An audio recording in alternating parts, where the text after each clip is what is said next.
to beauty business. Today, I'm so excited. I have another Latina with me in here. Yay! Woo! So excited. So this is gonna be you're actually my third guest. No, wait, hold Oh, yay! on. Hold on. I'm all counting. I'm like, so this is my fifth episode where I have a Latina in here with Yeah. me. So excited for. I love being able to have somebody else who represents, our culture and those Latinas out there. And also very special to me because I truly, truly believe and there's room for all of us to grow and to flourish. But we don't really see that. And Right. we'll talk a little bit about that today. In my own upbringing, it was very competitive, like each Latina for their own, and afford whatever you have, like it's yours, like this protect Right. energy. And I am not like that. So uh, Yes. let's welcome okay, do you go by Sam or Samantha? Sam. Yeah. Okay, so it's Sam Murillo, and she's also a hairstylist, and we met on the TikTok. On the talks. She happened to come up on my feed, and I was like, "Who is this?" And I started checking out your posts, and I was like, "I want to connect with her." And I'm like, you know what? I'm going to ask her. She wants to be a part of my podcast. She said yes, and here we are. How are you, Sam? I'm doing so great. Thank you so much for that introduction. I'm just really honored to sit down and talk to you again. Like you said, another Latina in the hair industry and being on your podcast. This is my first podcast interview. I also have a podcast, but this is the first time where somebody is interviewing me. So I'm just full of butterflies and so much gratitude right now. So just thank you so much for sitting down with me and talking with me today. Oh, of course. Thank you. And this is just like a coffee talk, okay? Like two girls, like we don't have to worry about nothing. There ain't no pressure. I love it. But tell us a little bit. I want to know about your journey. So, how did you become a hairstylist? I would love to know. This is a great question. So actually, this next month in June, I'll be turning 13 years old in the hair world. I'll be 13 years. I call it my hair birthday because I work so damn hard to get that license. So I celebrate it every year. So I'll turn 13 years behind the chair. And honestly, it's been really great for me. I spent most of my career kind of hiding behind a lot of my identity was wrapped up in being a hairdresser because for me, I entered so young. I was 18 or 19 when I started school. And so this was the first thing in my life that was a really positive effect. Like in the environment when I went to school, and then also just being so creative and finding something that I loved. So it was a huge positive aspect compared to my real world at home life. It was I was getting into a lot of trouble before I started doing hair. So I feel like hair really changed a lot for me for who I am. So that was a very positive thing at first. And then I kind of grew up in that old school mentality. It's like, you have to service everybody and you have to be here at all times. And so I was with mentors who kind of lived by that model as well. So over time, it took me about 10 years in behind the chair for me to realize like I need to take control of my life and my business, and boundaries need to be a part of that. So I didn't really started practicing and implementing boundaries until about 3 years ago. And ever since, I was like, I can have my cake and eat it too.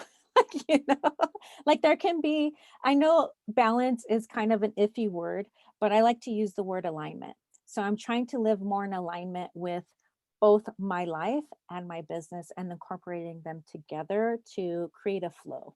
And that's kind of where I'm at now. Also a military spouse. So I've been married about 6 years. I've moved across the country twice. I am now licensed in 3 states, California, my hometown, New York, and now I'm currently in Cheyenne, Wyoming. That's where I'm recording right now.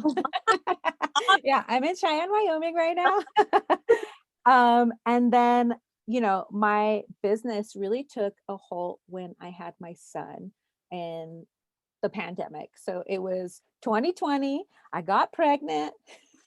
That was like a whole nother thing.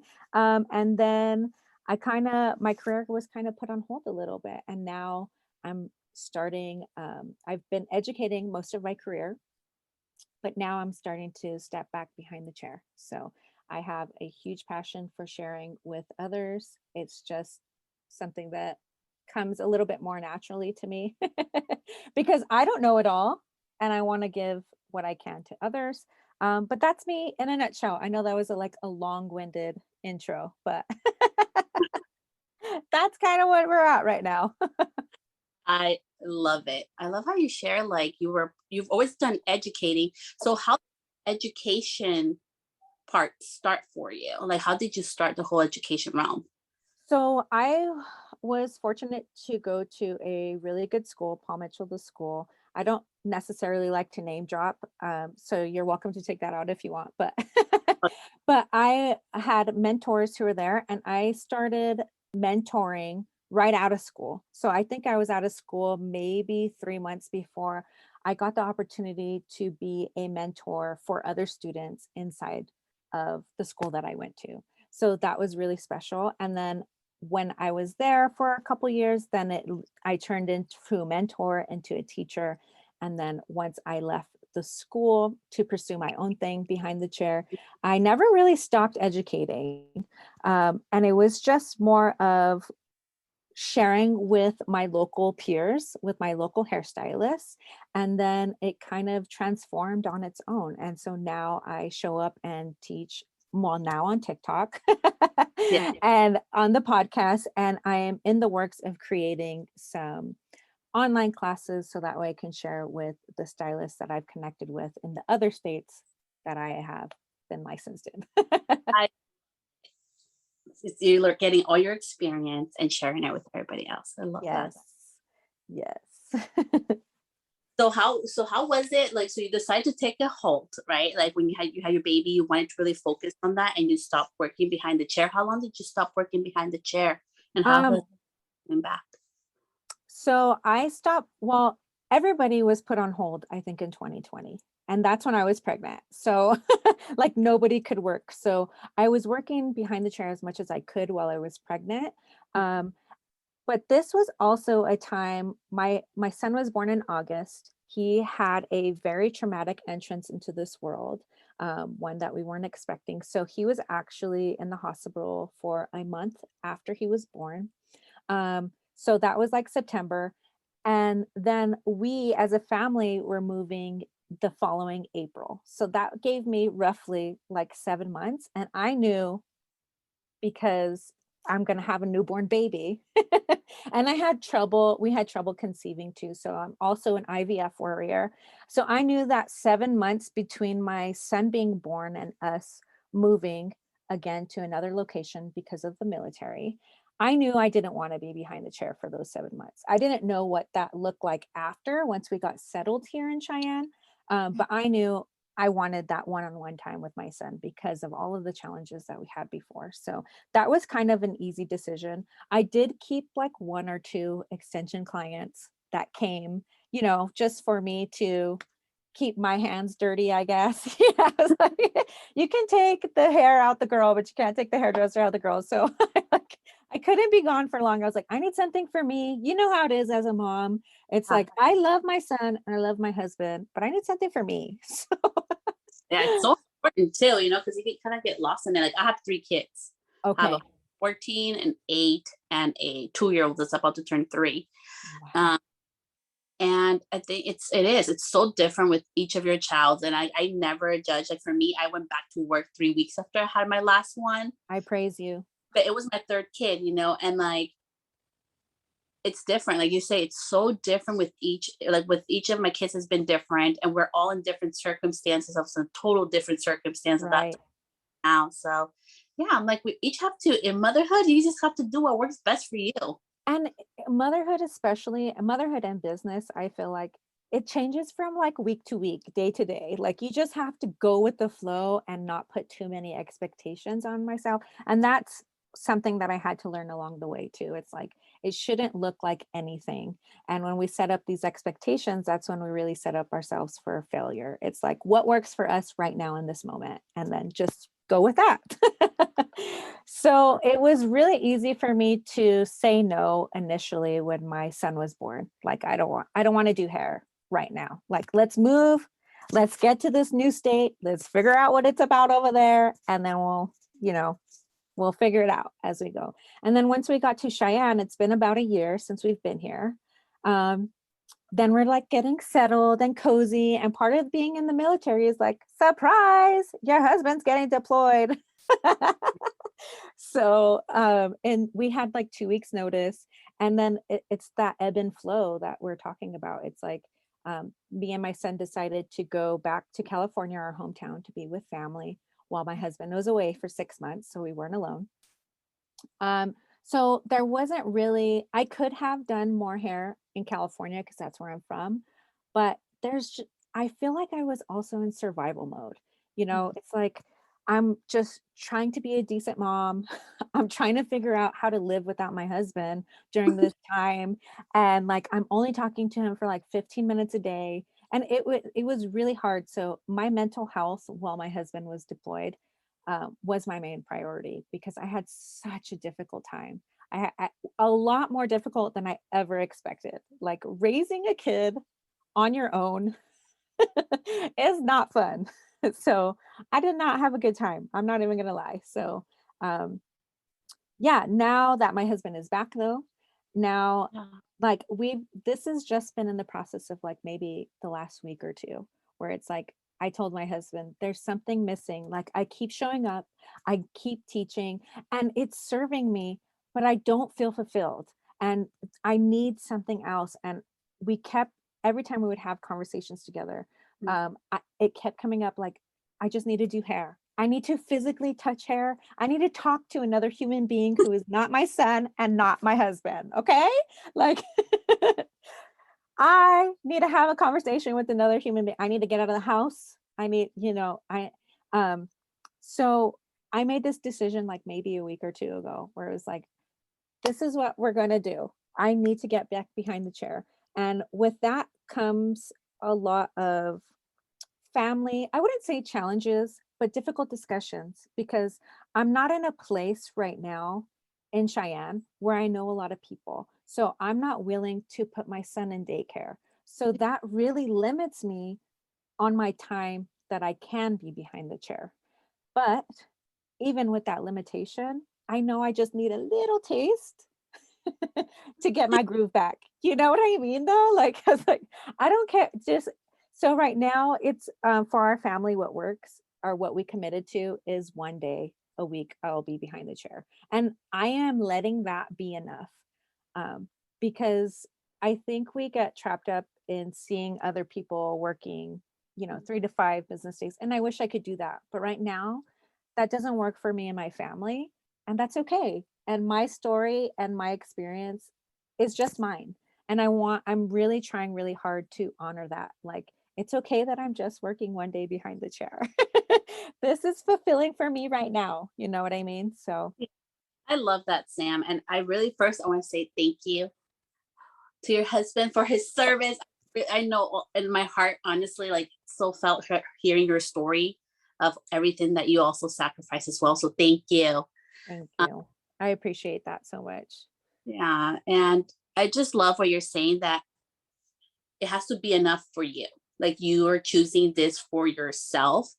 And we see all this stuff, right, on the IG, and everybody's working these days or full time or 3 or 5, all these different things, but we don't know what's going on behind the scenes. And at the end of the Yes. day, it has to be enough for you, enough for me, right? Mhm.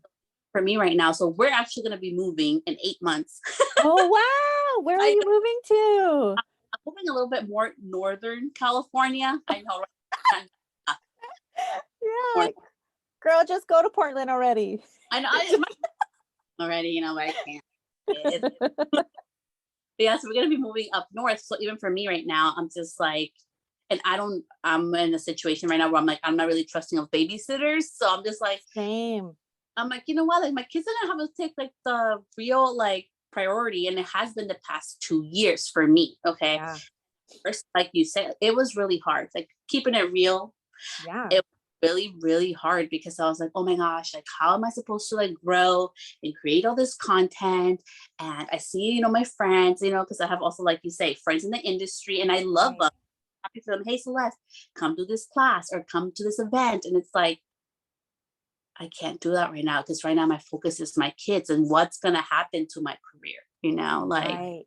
And that's really hard to say no in those instances because there are things that you genuinely want to do. You want to be there and show up. You want to be there and create, but it's like it's so much harder to say no and to put your family first. But I think something that helps me, I guess in my head, I have to tell myself this is like, this is just temporary. And I, I talk to the universe a lot. That's like my higher power. And I just try to believe that I am exactly where I'm supposed to be, no matter how uncomfortable it is, and no matter how much I want more. So I praise you for your sacrifices too, because I genuinely know how that feels to put your family and yourself first and your business second.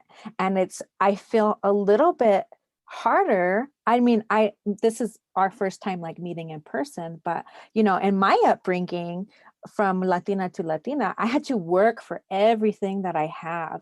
And it's just ingrained into me. Like you just work. Like I've been working since I was 16. And if you want something, you have to work for it. So it's my natural instinct to work. That's easier. Being a mom and a wife, that's so much harder for me. that first, it's so Oh, and I love how you say, and I really want to touch on that because I would love to hear your side of this. yeah. That like you had to work for it, and that's why I love sharing my story because I had to work to where I'm at. Right, I was like, oh, let's see. So I was an educator for a brand. I became an international educator with them. I've been on stages. I've been, hair shows with brands, like all kinds of cool, amazing experiences and summits and talking and all this stuff. But it wasn't handed to me. Like I took Right. a lot of years away from my kids to be able to travel, and my husband being the one at home taking care of the kids while mom is doing the education part. Right. And for me to, like you're saying, to make that sacrifice to detach my worth from work. Oh, Girl, you gave me chills right now. I'm about to sweat because detaching your worth from your work, like that is so freaking huge. And it took me most of my career, 13 years behind the chair, to realize that my worth isn't wrapped up in what I do. It's a piece of me, definitely, and I love it, but it's not all of me, you know. So I think that is huge. Your worth wrapped up in, oh, you spoke to me, girl. I still got chills. That's you know, powerful. give this like sense of hope. Like I don't know if your story or whoever's hearing this, your story is gonna be the same as mine. But I want to Right. give you hope. So I thought my career was over. I really did. I got the crud, the COVID thing in 2020. My hand stuck, my left hand, I couldn't open it. Oh my So goodness. 21, I closed my salon down, my mobile salon in January. I'm going to therapy and all these exams and MRIs and specialists trying to figure out what's wrong with my hand. They tell me finally, what's due to COVID, we don't know what's going to happen. Wow. And the whole year, because we're talking about mental health, like I'm an anxious person. I don't want to be, but I am. Hmm. And my anxiety really kicked in, and really the whole deep inner work that nobody saw Oh, show up. And I'm not like super happy, but I am who I am. I'm bubbly and stuff, yes. who I am. Yes. But there was days where I was crying. There was days where I'm like, what's my worth now? Like I have worked so hard. Like I know so many of our listeners and whoever's listening to this, like you probably have worked so hard too to be where you're at. And then you feel like, what's going to happen next? And one of the beautiful things that has happened in my own story, it has been that I have been able to work with other bigger online businesses. Like and I'm so grateful to Amy Porterfield, part of her diversity, equity, and inclusion committee. I'm part of that. That's so awesome.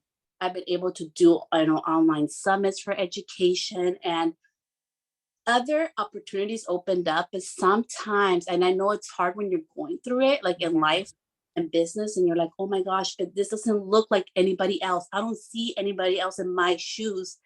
Is it going to work out for me? Maybe it's going to work out better than you think, but we have to go through the process. And it Yeah. sucks. And I think that part of growing, which a lot isn't talked about too, is the pain. Yeah. You have to literally go through this pain in order, they're called growing pains, not growing comforts. Do you know what I mean? It's just like, and girl, I've grown a lot since I started behind the chair, but I did not think it was going to hurt this much. You Yeah. know, it's not all, it's even when when you think about a flower or think about plants, it's like there needs to be rain in order for you to have that sunshine, in order for you to have that rainbow. um, which I think, on social media, especially because most of us are on there all the time, at least daily, right? At least scrolling. We forget that because all we see is the highlights. Like you said before, it's like we don't really see what's really happening behind closed doors with those individuals. Um, Yeah. wow, that's some deep stuff, girlfriend. And I feel you on that. Like, and I think honoring your own journey, I don't think our paths, even though they're similar behind the chair, like us being hairdressers, I don't think they're supposed to look like everybody else's. Do you know what I mean? It's not supposed to. That would be really boring. That would be really boring. Um, but I think that's something in our industry, that is changing, but it just takes time. And yeah, I think that's awesome. Yeah. And I think we need to normalize that too. That's why I love showing up, and I Yes.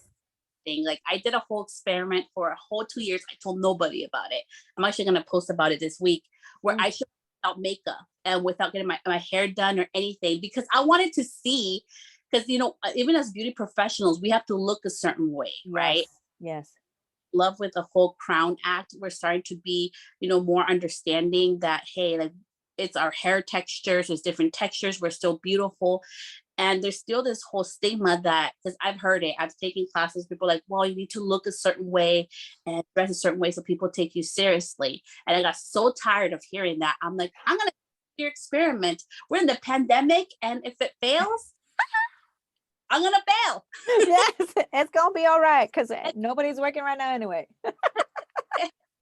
Throw it over. Yes, I love that. And I can't wait to see that post. And I'm sure you're going to share like a lot more detail on that. But that is a beautiful thing to remove all of those superficial or Yeah. outside things to really connect to who you are on the inside and see. I want to know more about that experiment. I Yeah. can't wait till you post that. You know, like, 'cause, I mean, I was brought up like you always need to have earrings. I know something so simple, right? But you have to have earrings on, It's and like, what? and you always have to be ready, Yeah. because, like, it's part of your identity. And if you don't like get dressed up, you're fodonga, or you don't care, Yes.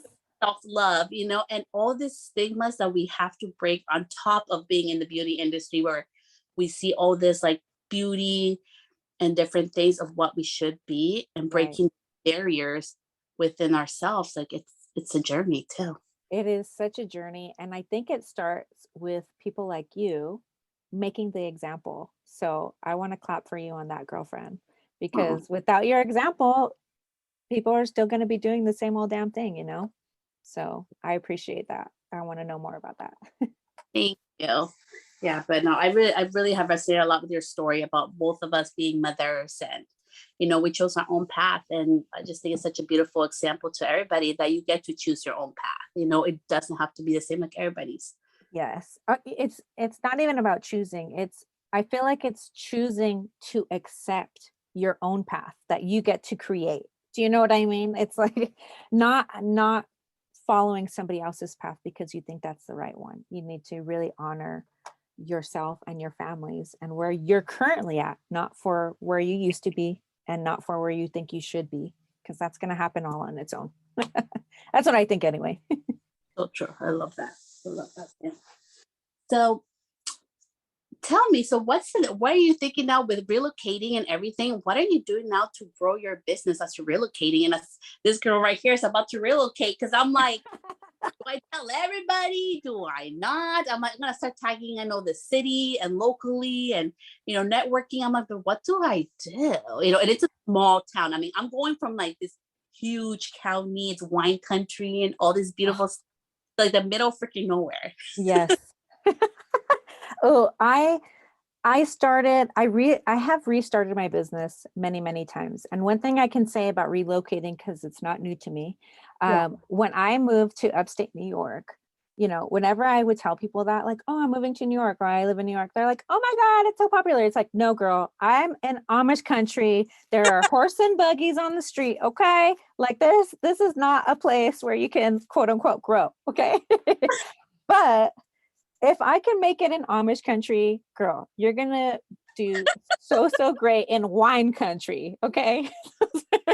Those are two different markets. I was in country. Now I'm going to like middle of nowhere country. So I I'm think like, you're gonna be I think you're gonna I know it's scary because even though I'm seasoned in restarting, it is scary I'm scared right now and I've done this so many times. But I guess to answer your question, like how to restart, I think marketing definitely has changed. And I think you have a huge advantage as far as you know how to show up online. You're yourself. And I think that really is a strong point because you're going to connect to the people you're trying to attract. Um, so as far as that, I do have to give a huge shout out to my girlfriend. Her name is Mariah Cloak. She has an extension brand and education, and she actually has, it's called her 6-figure blueprint. But I am going off of her 6-figure blueprint where she offers modern day marketing, and I can talk a little bit more about that offline. I don't feel too comfortable sharing it online because it's her, yeah, it's her education and I want to respect her and her business. But I definitely would start there. Right now, what I'm doing like, I feel like it's important to know if you're going to be marketing online, which platform to choose. So yeah, in upstate New York, my social media platform was Facebook. Like the Facebook moms page in these small little towns are popping for hair people. They will show up for you. Like the second you tell somebody you do hair, they're like, oh my God, they want to check out all your stuff. So I really grew, and Facebook is not my favorite. Okay. It's like super old school to me. But if that's where my people are, if that's what's going to get people in my chair, and being in another military town, that worked really well for me when I was in New York. Here in Cheyenne, it's a little bit more broader. So Facebook isn't where I want to be. I feel like most of my ideal clients are on Instagram. So now I am starting just to show up and to show my work. And one thing I think that holds a lot of stylists back is resharing their work. So it's no secret, like I haven't been doing hair consistently in the past 2 years. I've done like friends and family here and there, like maybe a handful of clients. But now I'm showing up on Instagram and I'm sharing old work. That is still my work. That is still my capability. So I'm not ashamed to repurpose this content that I've used even 2 years ago. It's still my work, right? Until I get those butts in my chair. So right now I'm spending a lot of time, more time on Instagram, trying to connect with my target audience or my ideal clients, and little things like where do they like to hang out? It's like coffee shops, like yeah. little boutiques, and going to those boutiques and coffee shops Instagram and going to their followers and I'm snooping. Okay, I'm being creepy as fuck on No, Instagram. And I'm going through their follower list and like, let me click this girl. She's cute. She looks like somebody I would vibe with. She looks like somebody who would fit the services that I like to do. So I'm creating literally like right now, I did it like 10 minutes before I got on this call, is I created, the save button. I have a little collection and it says potential clients. And like I'm putting all those people that I'm finding online so that way I feel like I need to build a little bit of traction and show up to on my services a little bit more on Instagram before I reach out to these people and literally just ask them on a hair date like, hey, I'm new to the area. I really like your vibe and style. I I have a special right now and I'd love to see you. And like that's it. You know, not making it super complicated. And I think it's scary to put ourselves out there, but at the same time, this is how our clients like to see us too. Do you know what I mean? They want to see consistency online. They want to see your work. They want to see your before and afters. And they want to connect with you, a real person. Um, so that's what I'm currently doing. I will let you know how it goes because I because I haven't got clients yet. I'm still like I'm in this process and in this motion. But yeah, that's what I'm doing. And I think for you, especially like I've seen your website, you're steps ahead. You're steps ahead. If I was a client and you reached out to me and I see your beautiful hair pictures and posts, and then I'm like, oh my God, it's so easy to book with her. Like this is a no-brainer. You know what I mean? And we're not, yeah, hello, yeah, sign me up. And we're I think it's important to note too that when we do reach out, even in DMs or however, we're not expecting 100% feedback rate. Like expect some no's, expect some no replies, expect some scenes and people not getting back to you. Like that is okay. We have to build that tough skin because we're not looking, like let's say I reach out to 100 people, I'm not looking for 100 clients. What's going to happen is maybe 5 to 10 people are like, you know what, girl, yeah, sign me up. It's like I just need to get a start, and then once those people are in my chair, then I can smooth them with my hair loving and my guest experience. And they're going to tell their friends and it's going to grow. So I um, love that's my that. long answer. I want something you said, but hold on, let me get my charger. I am one of Yes. the whose phone's always dying, and I charge it. Dying again, and we keep it real AF here, and sometimes my phone dies, and it's like, And that's okay. That means you're working it, girlfriend. I know I've been working it. I've been working it, but I really love how you were talking about showing up with your old work because it's still your work, and Yes. and I'm at the point right now where I cannot post because I had to take down a post I did.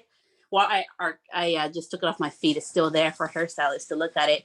How I balayage. Okay. Um, but I had to take it down because I was getting reached out for new clients to do their hair. And right now you're not in the position to do that, right? Yeah, right now, yeah, no. Okay. I'm like, dude, I'm only working on Saturdays, and like I just have my But heart see, oh my like, gosh, girl. See, I think you are gonna do more than fine with wherever you move. You just gotta what holds me back is me in my own head because I get ahead of myself and like, I don't know if I'm gonna do good. I don't know if I'm gonna make it. It's just like we're already doing the steps that we need to get those clients. So just trust yourself, trust the process. It's gonna be messy. It's not always gonna be fun. But we just need those one or two people to get in our chair to make love to them and their hair. yeah, and I think it's so important to what you were saying that we need to show our work. Like, and I know it's scary, like honestly, and this is a big secret, and it's really not a secret because I talk about it sometimes, but if you're new, hello, welcome, amiga. Um, I do not like any of my work. All I see in my work, like I know how to do stuff, okay? I know I have some talent, I guess that's what people call it, but I only see the imperfections. I only see I could have done this better. Yeah. That hair up. There's a flyaway. I don't like how that curled. I don't like this. I don't like the lighting. If it's under a tree, what if people think that it's splotchy when it's actually the sun beaming through the leaves? Right. Things. That's all I see with my work. But something that has really helped me to be where I'm at today, I think just saying, you know what, F it, it's not about me. Yes. Someone see, hear, or to show up for somebody else. It's not about me. It's about them. So just do it. Yes, and I want to add a couple of things to that.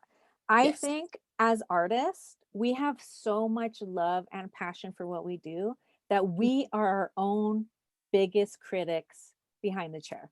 Like how you were saying, the imperfections and this hair was off, this hair is that. Like I definitely have feel those things too, like still to this day. But I feel like it's important. I think that's part of our ego, and we need to get out of our own freaking way. Mhm. And like you said, just show up. And one thing I think we need to step into and to honor is the growth.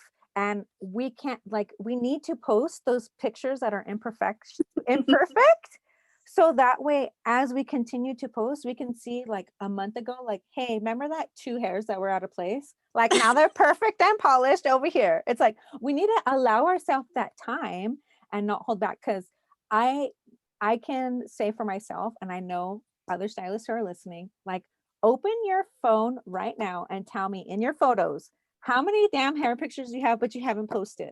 Like use those. So many, countless, right? So we have those things, but I think we need to also step into being imperfect and getting out of our own way and allowing ourselves that growth to make those things quote unquote perfect later. I love that you say that because it's so true. I mean, that's something that I do with my mobile to this day. Like, I didn't start with it perfect. I'm like, I know I need this much to get it running. And then I keep Mhm. adding to it and tweaking it. And I'm like, it's kind of the same thing. It's like a whole like work in progress. And if I had waited until I felt perfect, or I look well enough, or I sound perfect, or I'm like Right. everything else, I would not be here today. Right, exactly. So honoring that those imperfections to allow yourself to grow. I think that's so powerful. Really, really important. Yes. Oh, yeah. So, is there anything else, Sam? Do you have any Oh questions? Now your turn. my I love well, this. I want to do like 2 episodes out of this because there's some really beautiful, impactful stuff in there. yes, I love it. Well, I do I would love to wrap it up with you for this session and just say thank you for having me. And if anybody's interested, I also have a podcast. It's called The Breaking Industry Norms. You can find it on all of the podcast channels, whichever podcast platform you like to listen to. And you can find me also on Instagram and TikTok at Sam Marie O'Hare. So, but that's it. Yeah, I don't really have any more questions. I think this conversation was so beautiful, and it's been really an honor just to sit down and share with you. And thank you for having me. I hope my first interview wasn't as bad as I thought. So. Amazing. You're like a natural, okay? I'm just like, hey, girl, you Love this. really did awesome. So to end this episode, what would be in this 2022, no matter where we're at, like, you're in Wyoming, I'm in Yeah, California, and I know our listeners are from all over the states and outside the states. With all this like uncertainty and changes, because life and business is always full of changes. What would be like your one biggest piece of advice that you would give to somebody today? oh, that's a good question. Um, what's coming to me right now, because I try to be like intuitive, like we talked about before we press record as well, um, is just really honoring where you're at, not where everybody else is at, not where your friends are at, not where you not necessarily want to be, but where are you currently at? Um, and learning to be okay with that and accepting that your path and your journey is just yours and it's not supposed to look like anybody else's. That would be my piece of advice today. I love that. Thank you so much for showing up authentically as yourself, for being Always. awesome and open for this interview as from Latina to Latina. So Yes. what's your name again? Sam? Breaking industry norms. Breaking Industry Norms. Okay, guys. Yes. So That's to like that, that. well, I really loved it. Like, I've been listening to the episodes as well. Thank you. And always room for all of us to grow I agree. in abundance, and we can support each other, and it's gonna be all good. We can cheer for one another, we can Yes. another, and there's room for all of us. So thank you, Sam, for Thank you. spend some time with me. I really Thank appreciate it. you. I appreciate you. Thank you, friend.